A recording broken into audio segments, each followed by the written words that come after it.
And Chinese ambassador to Ethiopia says China and Africa are strengthening all-weather partnership through various strategic plans and initiatives.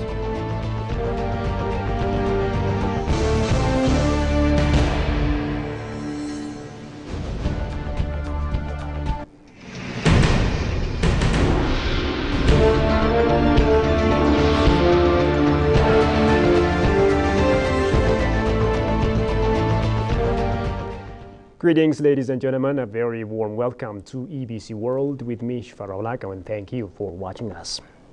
Now, the Ministry of Foreign Affairs of Ethiopia has announced that it is closely monitoring development in Lebanon to ensure the safety of Ethiopian residents and diplomatic personnel. Leaders and staff from the Ethiopian consulate in Beirut, Lebanon, as well as leaders from relevant offices in the Ministry of Foreign Affairs of Ethiopia met to discuss citizen-centered diplomatic activities. State Minister Ambassador Birtukan on the occasion reaffirmed government's commitment to paying close attention to the issue, citing citizen-centered diplomacy as one of Ethiopia's top foreign policy priorities. According to Ambassador Birtukan, further announcements and follow-ups regarding the situation in Lebanon and the necessary support for Ethiopians residing in the country will be made via appropriate channels of the Foreign Ministry, the Ethiopian Consulate in Lebanon, and various Ethiopian community associations.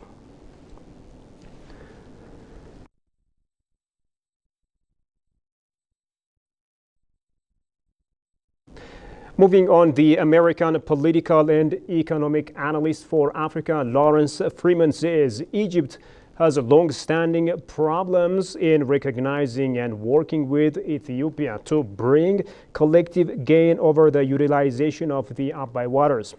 Talking to EBC World at this dialogue, the political analyst underscored that Egypt's military support to Somalia and an attempt to create chaos in the Horn is an unwise move. Tigistari says more on that. Ethiopia's construction of the Grand Ethiopian Renaissance Dam GERD from the very inception has been an attempt to answer what has been the generation's quest for an equitable and reasonable utilization of the Abai and other rivers contributing to Nile from Ethiopia. About 85% of Nile flow originates from Ethiopia. GERD is a flagship project not only for Ethiopia but also for all Africa, which deserves the support from the African Union and the member states. Next step Egypt taken, instead of supporting this mega project GERD for collective regional gain, is to have Egypt turning every stone to create chaos in the Horn region, which included fan flaming and creating the instability in the Horn region, starting from military deployment to the neighboring Somalia. Approached by ABC World's at this dialogue weekly edition, political and economic analyst for Africa, Lawrence Freeman, stressed that Egypt's military support to Somalia and trying level-based to create chaos in the Horn region is of not a wise move, which he says implies Egypt has a long-standing problems in recognizing and working with Ethiopia. By sending in, I believe, the second shipment of military support, this is adding, as we say, fuel to the fire. And Egypt is not doing it because it has concern for the Horn of Africa. Egypt has a long-standing problem with Ethiopia. And this goes back to when Egypt was so-called given control of the Nile by the British in 1903.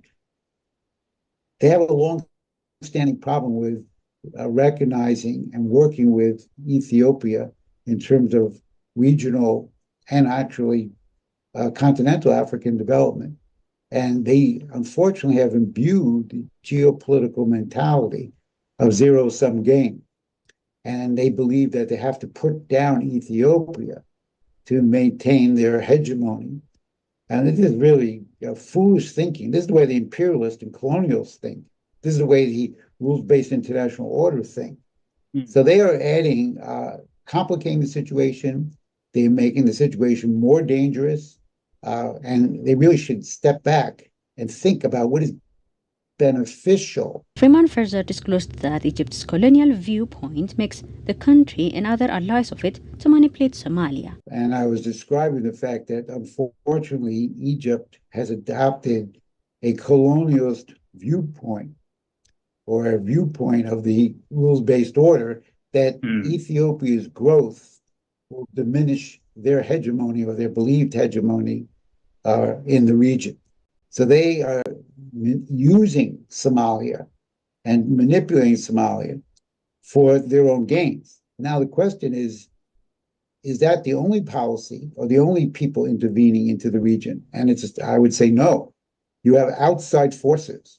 You have various individuals who've been associated with various imperialist, colonialist policies, various governments who also would like to see Ethiopia a weakened nation, and B, thinks they would have an advantage or benefit from chaos, war, and destabilization of the Horn of Africa. Unless Egypt stops deployment of Assad and involvement from meddlers outside of the Horn region in the continent, Freeman argues that it could add to the already existing regional problems.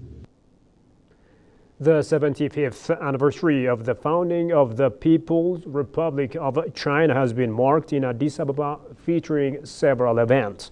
The occasion served as a platform to reflect on the growing relationship between China and Africa. It was on October 1st, 1949, when the People's Republic of China was founded. Ever since, the country has been among the world's fastest growing economies.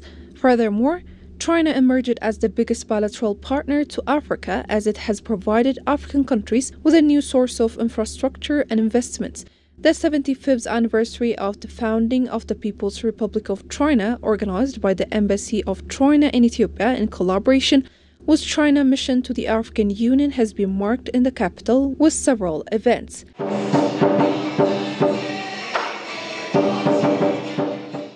The event was attended by different officials, diplomats, and representatives of international organizations, among others.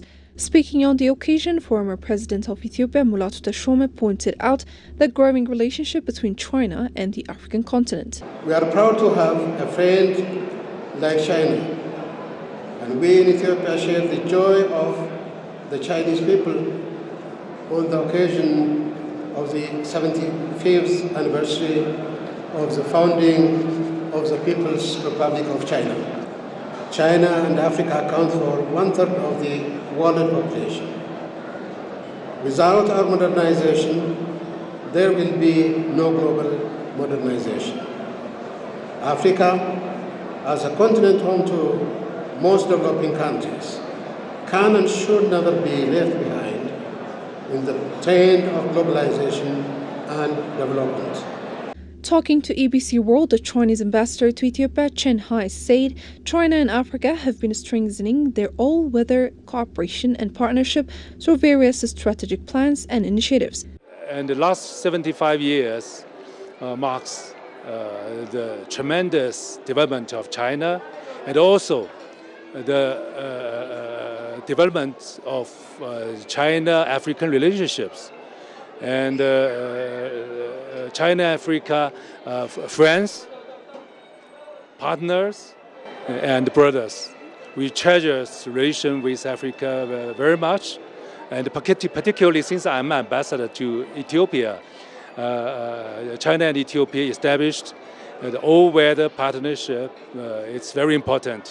The event that was held in Addis Ababa on the occasion of the 75th anniversary of the founding of the People's Republic of China shedded light widely on the cooperation of China and Africa as they commonly work together in diplomacy, economy, trade, construction of infrastructures, among others.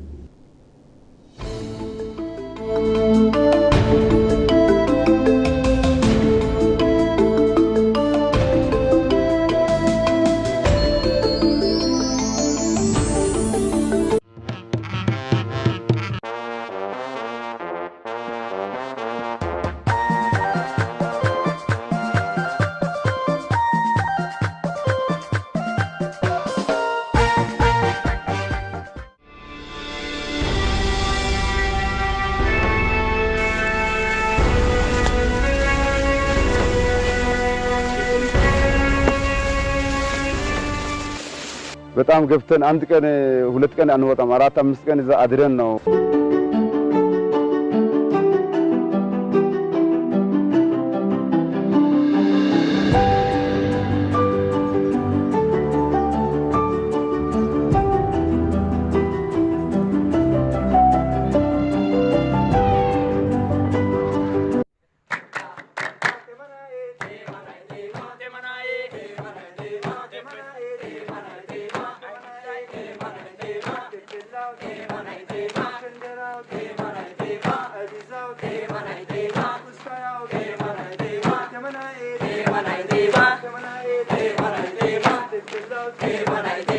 ይህንን ከኔ ጋር አቋርጣችሁ እዛ መድረስ ከቻላችሁ በተፈጥሮ ደን ውስጥ የተሸሸገውን ውብ ሐይቅ አብራችሁ ትመለከታላችሁ። እጅግ እምቅ ተፈጥሮ ሀብት ያለ አካባቢ ነው።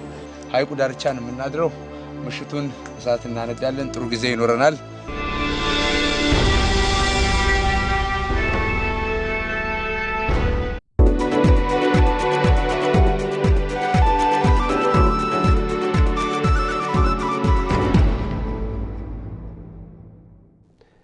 And now in business, China has unveiled a groundbreaking zero tariff policy for 33 African nations, including Ethiopia, granting these countries duty-free access to one of the globe's largest consumer markets.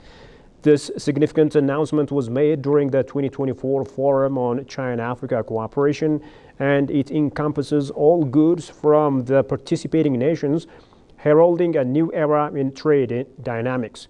Tafarra Darabo, Ethiopia's ambassador to China, highlighted the immense potential for increasing exports of key products like coffee and sesame. He remarked that this initiative presents Ethiopia with a genuine opportunity to enhance its export portfolio to China. Echoing this sentiment, macroeconomist Marid Tulu pointed out that the zero tariff policy could significantly invigorate Ethiopia's economy by diversifying exports, generating employment, and fostering overall economic growth.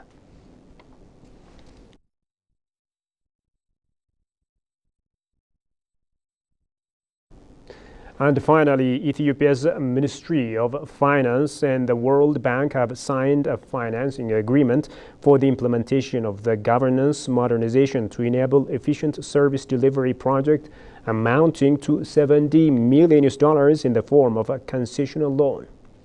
The project is keen on enhancing ongoing efforts to enhance the government's capacity to mobilize and manage its financial and human resources.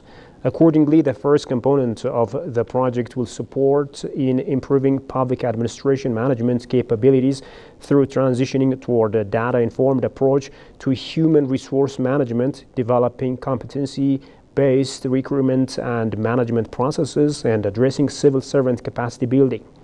The second component is designed to support initiatives to improve domestic revenue mobilization with an emphasis on improving voluntary compliance through improved taxpayer services and closing compliance gaps by leveraging technology and data analytics.